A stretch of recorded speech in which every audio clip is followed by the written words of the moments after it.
In this video, I'm going to teach you how to play the native flute. This is one of my very, very favorite instruments to play out of my entire collection, and it is a perfect instrument to start on if you've never played an instrument before, and I think you're going to really enjoy playing this beautiful instrument. One great thing about the native flute is that you don't have to read sheet music in order to play it, which is of course great for beginners, and I just love playing and improvising on this instrument. This is an update to the video that I did about 3 years ago. It has tabs and some other useful information that I think will be helpful for you guys when you're learning this instrument. And I did want to mention this is actually part 2 of my Learn the Native Flute series playlist here on YouTube. In the very first video, I talk about how to create a good sound on the native flute. I will be doing a brief recap in this video, but make sure to go watch that video first and then come back to this one. Before we get started, I wanted to remind you that if you are looking for your own native flute or looking for a new native flute, you can go to High Spirits and use my code Gina for 15% off your entire order. The flute that I will be playing today is, of course, by High Spirits. It is the Sparrowhawk in Aromatic Cedar, and it is in the key of A. Now, as a beginner, I would highly recommend getting probably a flute in the key of A. I actually do have another video talking about which keys you should get, which ones you should avoid. There are some other keys that you could get as well as a beginner, but all of my tutorials that I'm going to do from here on out, for the most part, for beginners at least, are going to be in the key of A, just because I think it's a great instrument to start on. That's because the ones that are smaller, the fingers are a lot closer together and just a little more uncomfortable to play. Now on the flip side, if you have a bass flute, of course they have a gorgeous sound and that's what a lot of people are drawn to, but it's not really an experience level that is going to make that one hard. It's actually a size problem. If you have smaller hands like I do, it's just going to be really hard for you to cover the holes and you're going to be stretching a lot. It's uncomfortable and it's going to potentially make you just feel frustrated, especially when you're starting out. So that's why I recommend starting with something like the key of A. Okay, let's get started. First, I'm going to do a very quick recap of my last video. If you haven't watched it yet, would highly recommend that you watch that so that you get all the details. But again, this is a little recap. When we're breathing in, we want to make sure to breathe in for at least 4 counts so that we get a nice deep breath. And we are concentrating on filling our rib cage and our stomach with air, not our chest. Don't take a breath and raise your shoulders like this. That is a shallow breath. Instead, we want to be filling our rib cage and our stomach with air. Now, in terms of actually creating a sound on the instrument, I want you to think about blowing out a candle. You just go and have a nice steady stream of air. You don't want it to be all broken up. So it should sound something like this. You don't need to put a ton of air into the instrument. The amount that I'm putting in is going like this. And the last part of this recap, if you want to articulate, which is essentially just giving a nice definite finite start of the note, you can go ta when you are starting the note, so it should sound like this, ta. And on the instrument, rather than which kind of sounds like a wah sound to the beginning. So you want to go ta in order to give it a more finite start of the note. Again, you don't have to do articulation when you're starting out, just do whatever feels the most comfortable to you. And now I am going to have tabs on the side to give you more of a visual representation of what I'm doing with my hands. And my next video is actually going to be how to read tabs. So once I have that up, I will have that linked for you here. But that video is going to teach you exactly how to read tabs if you are unfamiliar with that. Now let's move on to how to hold the instrument and how to play different notes. Now your left hand is going to go on top and your right hand is going to go on bottom. And so this is the positioning that we're looking for. Now you'll notice on your instrument that it should most likely have either 5 or 6 holes. I will be showing you how to work with either of those options today.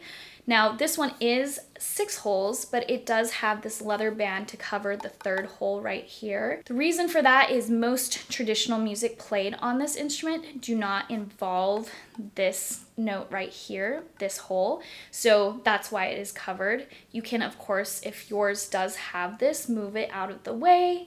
If you want to play certain notes that involve using that hole, but for now you can just leave it covered. If yours is a 5-hole, don't worry about it, we will address that. So now with your left hand, let's talk about the placement. So your pointer finger is going to go on the first hole on the top. Your middle finger is going to go on the second hole. Now, if you have a 5-hole native flute, just put your ring finger between the second and third holes. If you have a 6-hole native flute, and assuming you have this leather strap covering, you can just lay it over that leather strap. If you don't have a leather strap, you can cover that third hole with this finger. Now, with my left thumb, I'm just holding it like this, and that is the placement. Like that. It should feel nice and secure. And what you're going to want to do in terms of covering the holes is your fingers kind of get flat on the instrument like this. And that is what it should look like. So it should cover the holes all the way. That is very important. If you don't cover the holes all the way, it's going to sound a little funky. You might get these little kind of in-between notes. So if later on while you're playing something doesn't sound right, stop playing, pull it down, look at your fingers and make sure everything is covered. Now let's go over our right hand. So again, we're going to start with our pointer finger. It's going to go on that next hole. So if this is a 5-hole flute, it should go on the third hole. If this is a 6-hole flute, it should go on the 4th hole. So just like this. And then our middle finger goes on the next hole. And finally, our ring finger goes on the very last hole. So it should look something like this. If you have a larger flute, it might feel more comfortable for you to kind of move and shift your hand forward slightly like this. That kind of placement. But for flutes like this that are a little bit smaller, I think it's a little more comfortable to hold it like this, and it gives me a little bit more flexibility and accuracy while playing, so do whatever feels the most comfortable for you. Okay, so now with everything covered, let's play and hear what that sounds like. When you have all the fingers down and all the holes covered like we just did, that is going to produce your lowest note on this instrument. So again, now let's play the next note up. And for the most part, we're just lifting one finger at a time. So we have all the fingers down. For the next note up, we're just going to lift our right ring finger like this. Okay, let's play that together. For the next note, same thing, we're going to lift one finger, which is our middle finger on our right hand. Should look like this. And then for the next note, you're just going to lift our pointer finger on our right hand. I like to keep my thumb here for balance, but our whole right hand is up. Now, again, this is a traditional scale. We're not going to be using this hole right here.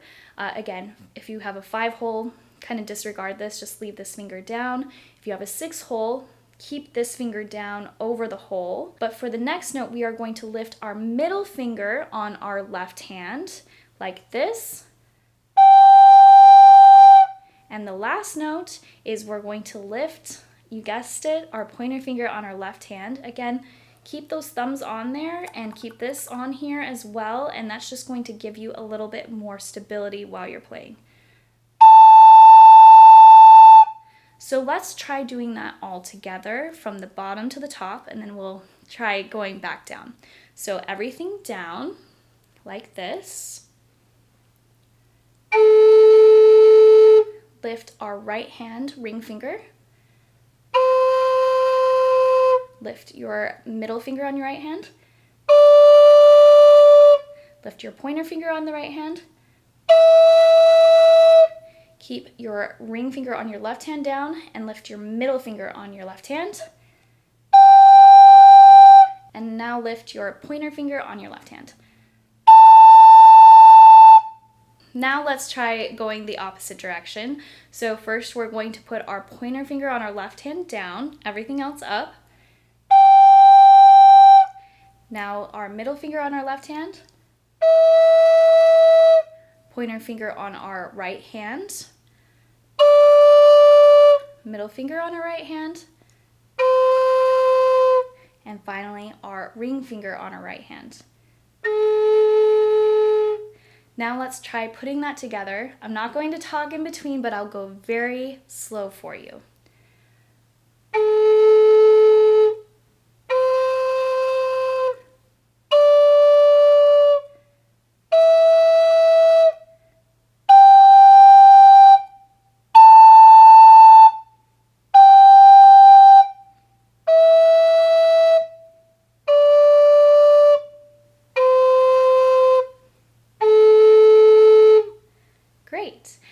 another thing I will mention is, if you noticed in my demonstrating, my fingers were very high like this.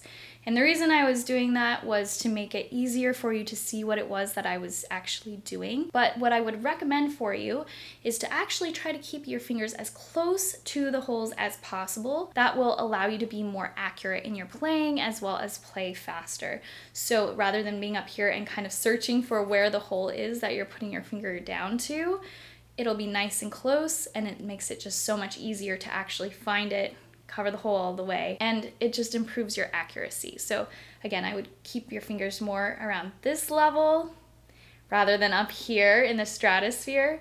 Of course, when you're starting out, it might feel more comfortable to do that. That's totally okay. But once you get a little bit more comfortable, try to bring those fingers down just a little bit. Well, that is it. I hope that you have so much fun learning how to play this incredible instrument. Again, it's one of my very favorites to play. I do have my playlist here on YouTube, the Learn How to Play the Native Flute playlist, that you might be interested in learning more about this instrument. If you have any questions or suggestions for new videos, please leave those in the comments. And thank you so much to High Spirits Flutes for making this series possible. Make sure that you subscribe to me here on YouTube for new videos about the native flute, and you can also find me on Instagram and TikTok, and I'll see you next time.